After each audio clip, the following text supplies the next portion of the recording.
I've been writing about search engines for over 5 years now. I started off writing at my own site called the Search Engine Roundtable in, I think, December 2003, or maybe earlier than that.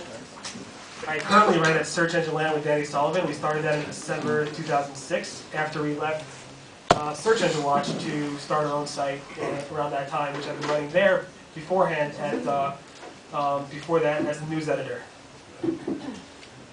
I also run a small web development company in New York called Rusty Brick. We do web type of stuff, mostly back-end work. But let me tell you a little bit more about SphinnCon and why we decided to have it. In the next couple of days is my nephew's bar mitzvah. Thank you.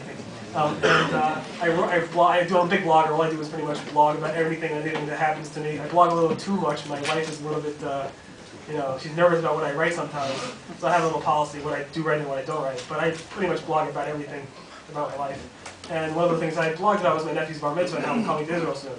So I got a lot of emails from people in the SEO community here in Israel, and they asked if they could meet up. The only problem is I'm only here for a week, so I decided let's have some type of informal get-together of SEOs and SEMs.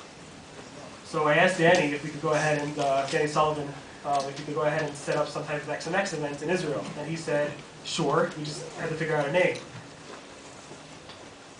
So we came up with, obviously, I want the XMX, but Danny said, since it's going to be less formal, they want to keep the XMX brand for a more formal full-day or two-day conference and go with the SphinnCon event. SphinnCon, as you know, or some of you know, is our social media site.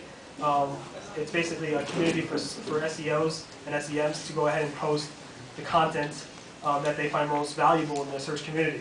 So we created a social networking site called Spinn. It's spelled SPHINN.com. Obviously spin.com wasn't available. So people pronounce it spin, but it's really pronounced spin if anybody wants it. But that's what we have right now. I really want to bring a full-fledged XMX event to you guys, and I'm hoping that event will have maybe be a two-day conference. I don't know for sure. We're going to be planning it sooner than later, and we'll keep you posted about that.